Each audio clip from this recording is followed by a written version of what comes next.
Jēkabpilī piektdien 3. jūnijā pie klīnikas Mārliņa piestāja mobilais veselības aprūpes centrs. 17 metrus garš moderns transporta līdzeklis, kas pielāgots diagnostisko un profilaktisko medicīnas pakalpojumu sniegšanai.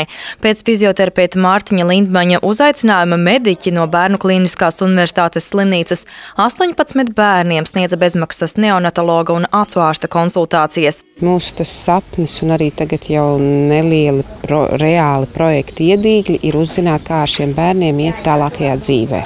Neonatologs ir ārsts, kurš palīdz priekšlaikus dzimušajiem bērniem perinetālās aprūpes iestādē, izzinot mazuļa veselības problēmas un palīdzot tās novērst. Priekšlaikus dzimušie bērni iedalās pēc dzimšanas svara un gestācijas jeb grūtniecības laika.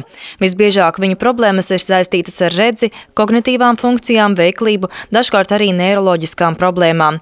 Statistikas dati liecina, ka priekšlaikus dzimušajiem ir tādas pašas kā parasto laikā dzimušo bērnu acu problēmas, tālredzība, tuvredzība, varbūt astigmātisms, jeb redzes nepilnības, kas esot 1–2% no populācijas, ne vairāk. Tāpat iespējama šķielēšana apmēram 1% no populācijas, kā arī refrakcijas, jeb acu stipruma problēmas. Stāsta Bērnu klīniskās universitātes slimnīcas acu slimību klīnikas vadītāja Sandra Valēņa.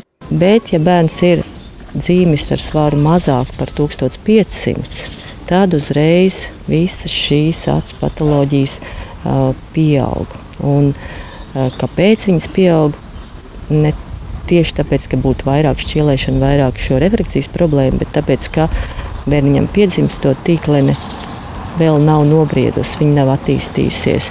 Šādos gadījumos veidojas saslimšana, ko sauc par priekšlaikus dzimušo retinopātiju, kad acs tīklene nav izveidojusies, nav apasiņota un nespēja pareizi funkcionēt. Sarežģītas retinopātijas gadījumā bērns var kļūt akls. Lai to novērstu, mediķi izdara masīvu acs tīklenes lāzera koagulāciju.